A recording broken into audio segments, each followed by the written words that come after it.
Hi, it's Mary from Insect Shield, and I'm really excited today to be here with Cassie Alexander. She is the founder of Xendros Unlimited. We're going to talk safety, the psychology of safety, and it's all really fascinating. I met her at a safety show talking about work safety and things, kind of a lot of folks that are looking at, slips and falls and other types of things. And she came along, started talking. I just thought so interesting. Someone coming from kind of a very different way of think about safety, talking about safety and how it applies to our everyday life. So welcome. And can you just give us an introduction and really tell us what you do, what your company does, and kind of about safety and that, and we'll then get into some more of the really psychology of safety and how we can change ourselves and make our lives more safe. Yeah, thanks so much, Mary. I'm really happy to be here. I appreciate you building this connection and giving me the opportunity to chat with you about this. Xendros Unlimited, we were founded in 2022. We've been around for about a year, and our primary focus is on experiential safety training that really focuses on raising awareness around safety and helping people understand safety as a collective responsibility and an individual responsibility as opposed to somebody else's problem. So in our kind of focus in the way that we do things, we very much want to help empower people to take safety and hazard recognition and awareness and kind of implementing those daily actions to keep themselves safe. Those are the kinds of things that we're working to help people shift their mindset around on kind of the daily. And then as far as my background, I started out in chemistry a bunch of years ago and kind of winded my way around things until I ended up in safety and ended up in this role. And, I'm really excited about the opportunity to help bring brands that are safety minded and are out there really trying to help make the world a safer place and help people be safer, and kind of bridging those connections to the general public, people that maybe don't think about safety as a top of mind kind of thing, and help them shift that a little bit. Okay, so it's so interesting because the world of I think when people just think safety, they're really thinking, they kind of forget it, just like it's every day in life. I mean, I think they think, okay, workplace safety, slips and falls. We work with a lot of, say, utility companies that are sending people outside, thinking about, do I have fire retardant on, to make sure, like, there's those dangers. I'm working in a chemical plant. Okay, everyone has to follow safety today, like making sure you're wearing, whatever equipment you have, that type of thing. And I think kind of, when people don't think of just safety in their everyday life, just at the home, going and then coming back, and we'll talk about insects later, but really just getting in your car, putting on your seatbelt, just all of those things.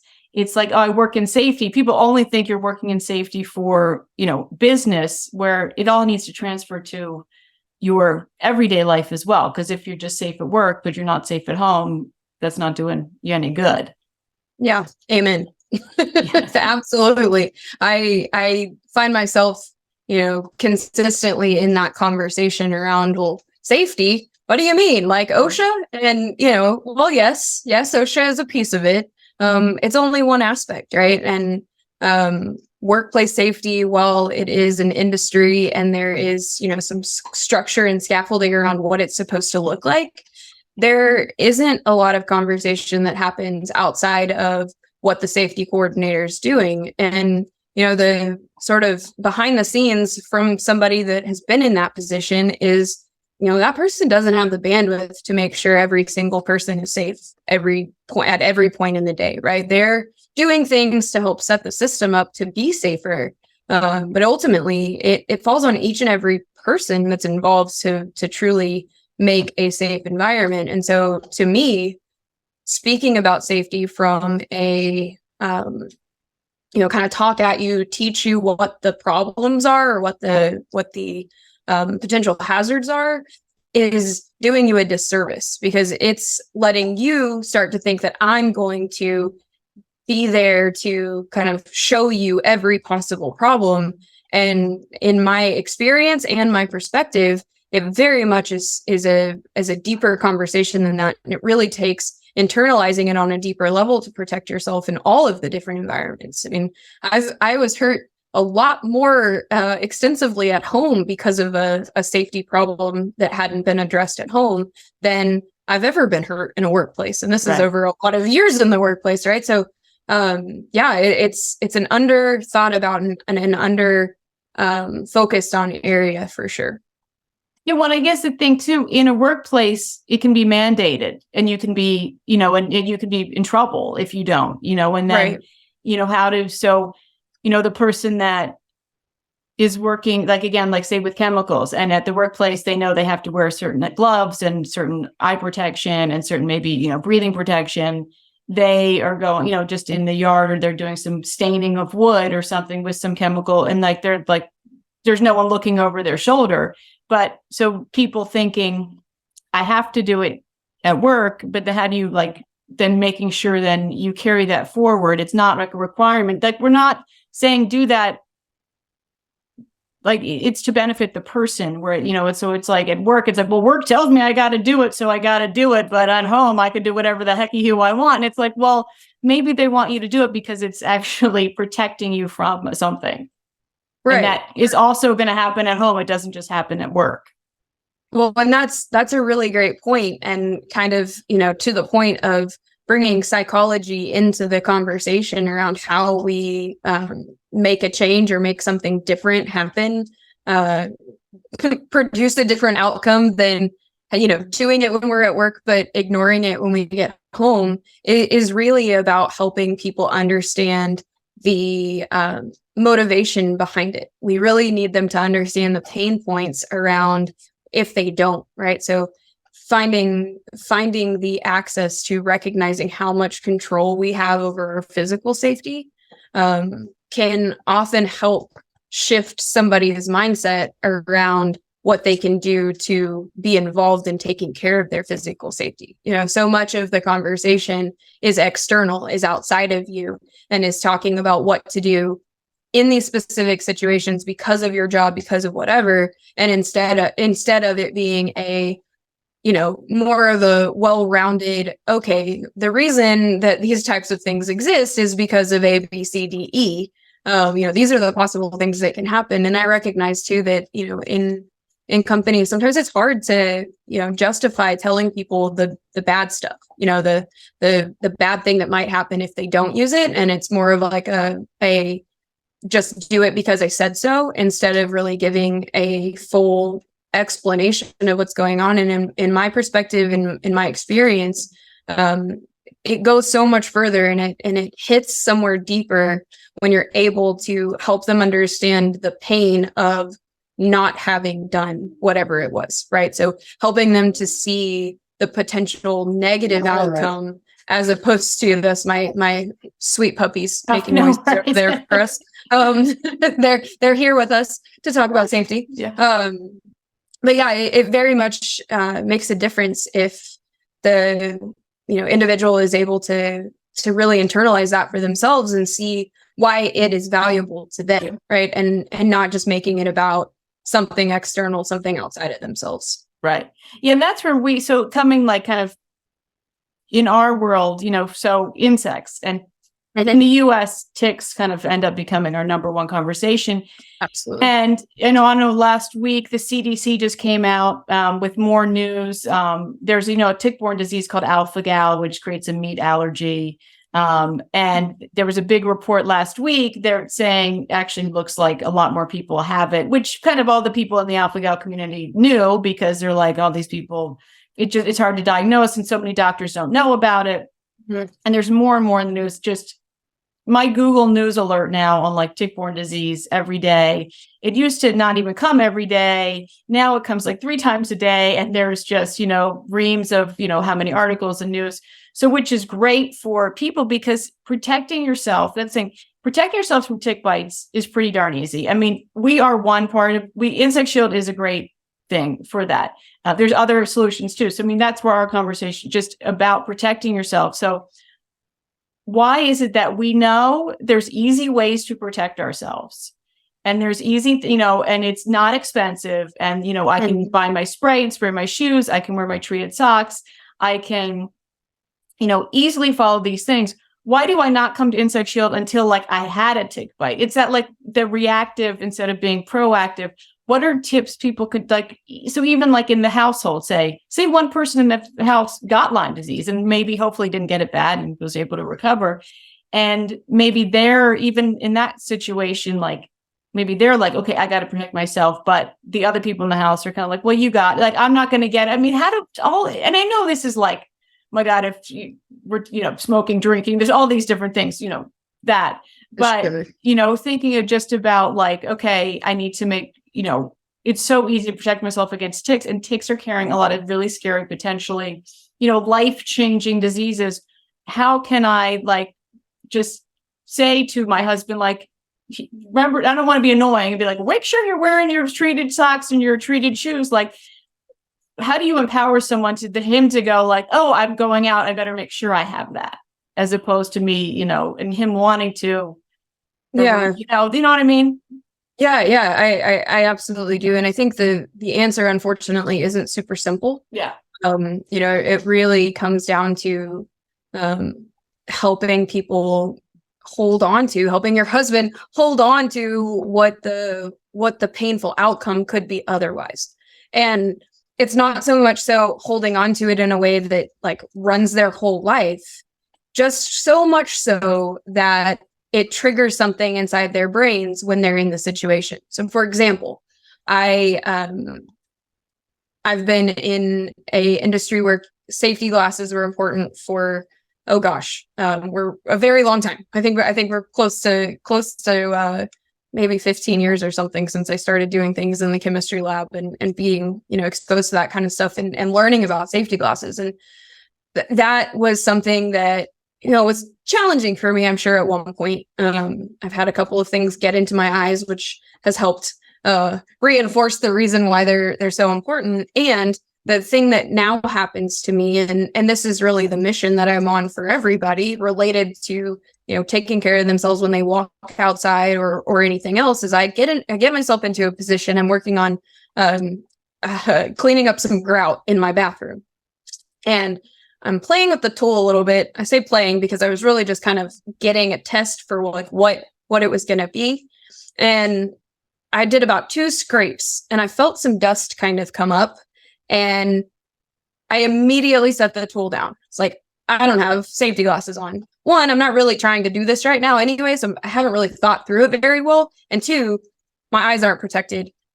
I'm walking away from this. And I think that really is the place that we need to get people to, is the internal, like, ooh, there's something there. Just like with a seatbelt, right? When you get in your car, there is something inside of us because of the really powerful campaigns that have happened throughout the United States, at least, or at the very least. That's where my perspective comes from. We have a different association with seatbelts now than people did 50 years ago. But when I grew up, oh God, I mean, until my sister turned like 16 and she was going to drive us, then we had to start wearing our seat. We didn't even, no one even wore them. No one even if it, it just wasn't even part of your thinking. And now you get in the car, I'm like, whoa, now you feel naked without it. It's like, yeah. Well, and that came down to a public safety campaign, right? A public safety awareness campaign. And so much of it, I mean, along with some, click it or ticket kind of, kind of responses as well, right? Where we're also punitive. We're going to punish you if you don't, which, that has a way. I think there's a lot more value in positive, but that's kind of a different perspective or kind of conversation. But yeah, the awareness and the conversations within the circles that started to champion for seatbelts and for that kind of use is what really helped shift the conversation. And so to your point about the tick-borne illnesses becoming more and more prevalent, It's not just that they're becoming more prevalent in one area, but because of the temperatures, things are becoming more prevalent all over the United States, right? We're seeing those same issues sort of translate to extra places, which means that people that haven't been thinking about this before now need to start thinking about this when they walk outside, and helping people to just start to understand what the downsides are and what impact they can have, for themselves. There are tons of different ways you can do this. And the benefit of something like Insect Shield is all you have to do is remember to put the right set of clothing on, the right pair of shoes on, right? As long as they've been treated by you guys, then they are walking out into a world where they're more protected from those things. And, there are extra layers of protection that can then go with that. But to your point, helping people get to the place where it's the first thing, just like we check for our wallet, keys, and phone before we walk out of the door. It's the same kind of conversation, especially if you're getting ready to be working in long brush for a period of the day, even around your home, right? It doesn't necessarily have to be at work, right? But again, having those conversations and helping people understand, where am I likely to run into these things? Because that could be part of the missing education too. I think that's where we have the most opportunity, is to find the places where we can be better educating folks on how they can protect themselves. And I think also starting young, helping get young people educated around this stuff helps them to get through to their parents that may have been a little bit more set in their ways around handling a certain type of hazard. Yeah, and I think it's interesting because I do think things are changing. I'm not exactly sure. I can't recall exactly what it was, but there's a law now, I think in Pennsylvania, or it's passing, something to do with like if a tick is found on a child in school, like the parents have to be notified or something of that nature. Like they're realizing, I can't remember but it's something about kids and ticks in Pennsylvania, and kind of make the awareness of, what you need to do. So the education of, I think it's so different now with so many diseases with insects, because they've always been annoying, and there's a lot of them are annoying. They're all annoying. I mean, there's flies, there's biting flies, and there's ants, and there's a lot of, but we're very lucky in the United States that they haven't been, dangerous to us. I mean, malaria in its history is like the number one killer of people in like the world. There's some fascinating history of malaria. Wow. It's changed the scope of the world. It's because it's been around and it just decimated. There's a whole story about how like Scotland actually became part of the United Kingdom because all these Scottish people got malaria because they were down in like Panama Canal. I mean,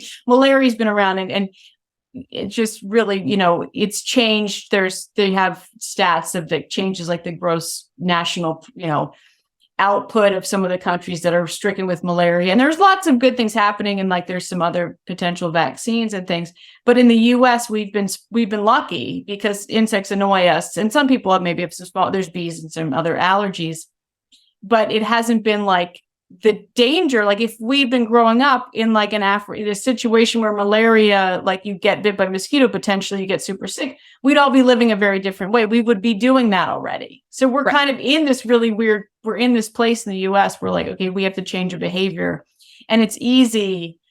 That thing is so easy to protect yourself from. And that's where we're like, it's just so easy to do. And it's, it's not like, even during, it's not like wearing a mask where people are like, I don't want to wear a mask. It's uncomfortable. I mean, and then no one thinks a mask is comfortable. I mean, like no one is like, yay, let's wear a mask. This is so fun.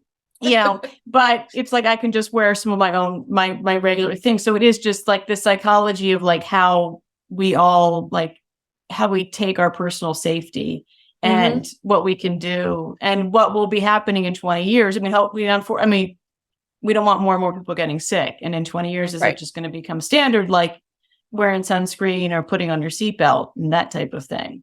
Yeah. Well, and with the kind of the rise of the different diseases, not just ticks, but I'm in Texas. And so we don't necessarily, worry about ticks at the same level. They're around, but it's not what you guys are dealing with up there.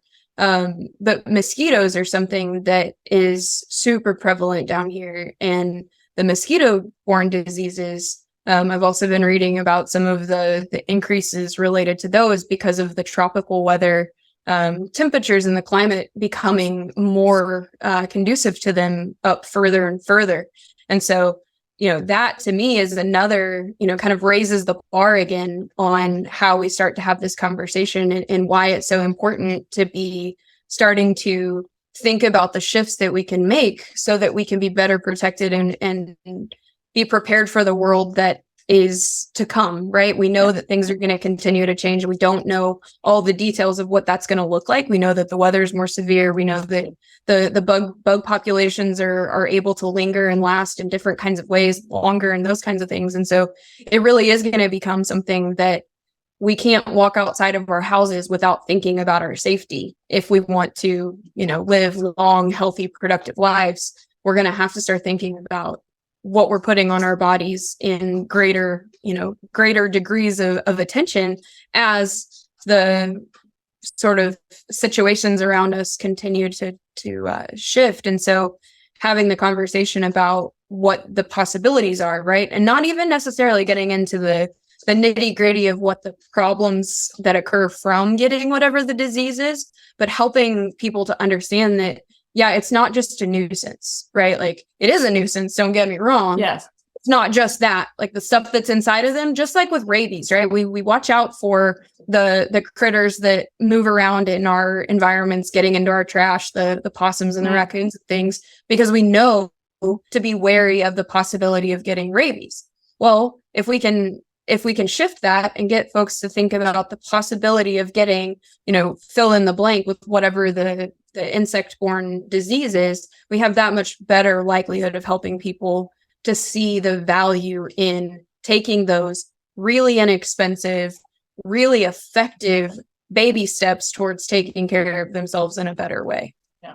And and I think it's, again, it's like that conversation in the family. Like, you don't want not to be like the nag, like make sure you have that. But I think it's interesting because the alpha gal, the allergy to red meat, I think is all like, that's the one that gets, or it's not even just red meat. It's all mammal products, and can even be gelatin and things like that. So it's not, because actually when they first discovered it, it was, there was a study happening, and it was because a lot of medication uses gelatin, and they discovered like people were having an issue, like having this distress in an area where there's Lone Star ticks, and someone made the connection that there was an allergy to actually the gelatin, which was the mammal-based product. So it's not, it's the it makes it easy to say red meat because that's the scariest to a lot of people.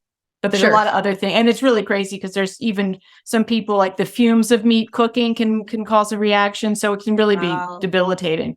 But because that one, I think, is so shocking to hear that you could get that allergy. I mean, it's not that common, and it's not everyone that gets bit by a Lone Star tick would get it, etc.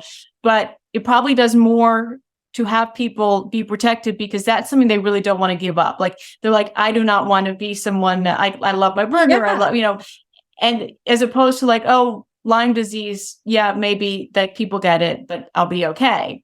So maybe it's like things like that are like, I really don't want to be out allergic to red meat. It's that tangible pain, right? The tangible pain promotes the person into making a change. Right. That is, and that's the catalyst, and it's the catalyst across the board. And so, there are lots of different ways to get into that psyche, but I love that you found that by talking about this debilitating thing that can happen as a result of an insect bite, and this is just one of the ones we know about. And I think, that's another really powerful point too, is that the science around this stuff isn't set in stone. We don't know every single thing that's possible from these insects. And, we've seen with COVID that the things can show up and become a really big problem very quickly. And the way that things evolve and change over time related to diseases is really fascinating, but also pretty terrifying. Right. And so, being aware and making the connection to things that people can see in their real everyday life versus you could be in the hospital, you could be dealing with this. Those are hard things to really understand the impact of unless you've been there. And so not being able to eat your favorite meal, not being able to have that filet mignon at the end of the night, like that is going to get somebody's attention because that is a very real, immediate consequence. And that's sort of what I've seen to be the most effective. I mean, between the very real, immediate impact of something and then the support and the conversation and what other people are doing to champion the same stuff around you. So again, it comes down to awareness, right? So the more aware somebody is, the more likely they are to bring it up in conversation, the more likely it is to just be part of existing around that person. And so when I think about like a company, your leadership is really important as it relates to how somebody chooses to show up at work, right?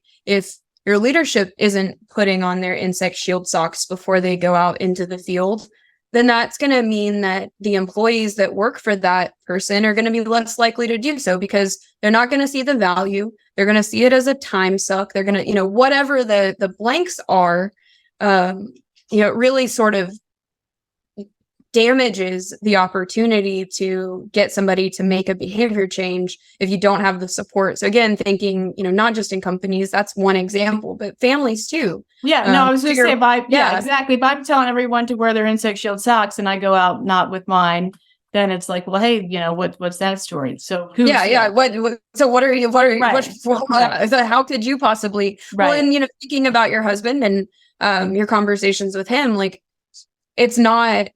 it becomes less of a hark when you just become the person that is associated with the thing, which is kind of what has happened to me over the years. I've become lovingly and sarcastically known as the safety lady around my house, and in former workplaces, because that's just the way my brain thinks. Like I'm seeing the safety things and I'm pointing them out and I'll talk about them. And there's something about that, about being around somebody that is willing to talk about it. And I think you being willing to talk with your family about, the things that because of the work you do and because of the levels of protection you're working to provide for the rest of the community, you're in a really great place to help advocate to them to find new ways to, think about the possible downside of not wearing whatever it is, right? So that's one of those things that each and every one of us can do, is just be more intentional about the way that we talk about the things that are important to us, and especially when it comes to safety. Yeah. Right. Perfect. So I mean, basically it's just, we all just got to keep, spreading the word and educating and, just hoping that as we discussed, we get to the point where it is just in every day. But I guess the more, and then our point, the more and more we talk about it, the more and more it gets out there, more and more like it's that people are thinking too of insects like it's a safety thing. It's not just like an annoying thing. Like, and if you can kind of get that shift too, that may help as well. Because that's, I think, with seatbelts, it's because they're saying how many more people are severely injured with, and you're like, oh, if I just wear my seatbelt, my chance of getting seriously injured in a car crash go down a lot. And car crashes, I mean, we cannot control car crashes ourselves because often, so maybe it is my fault, maybe it's not. Right. And it's interesting, we were just looking at a past study that someone did with Insect Shield. They found someone had sprayed shoes and treated socks. There were 74% chance less to get a tick attachment. Wow. So I think, the more, and so, I mean, it's good to hear. It's just like, because we're all like, oh, we're always like talking about it. But from you as a safety expert, just say that's what you got to do. You just got to keep talking about it and talking about it and not being annoying about it, but just keep talking and just saying like, it's that easy. And, and citing that there's diseases that really can just, change your life dramatically and Lyme and now alpha-gal and the many others really can be debilitating. So that's our whole goal here with our Tick Encounter Resource Center is just, education. That's where we all learn. So, well, and the work you're doing here to have this conversation and to have conversations like it again, the exact right combination of things. And as it starts to catch fire, there's the opportunity for some of those public safety conversations that get brought up bigger, right? Helping government officials really understand what the power is in the education space related to these kinds of things really is going to be the thing that helps shift, the broader public. Right. Although I will be doing my darndest to get it to everybody that I can, the awareness in this kind of conversation, because it isn't about knowing what every hazard is ahead of time. Right. It's about being able to evaluate your environment and just be prepared, right? Just having that head on a swivel. And in the case of going outside, one of the things we have to be prepared for are the insects we're going to encounter. You've got to be protected. Exactly. I love it. Well, thank you so much. It was really interesting to talk to you and just kind of think about the mindset around safety and protecting ourselves from the many hazards that we all kind of run into every day, but hopefully we get through the day all okay and we continue forth. So thank you. Really appreciate your time. Yeah, absolutely. Thank you so much, Mary. Look forward to talking again.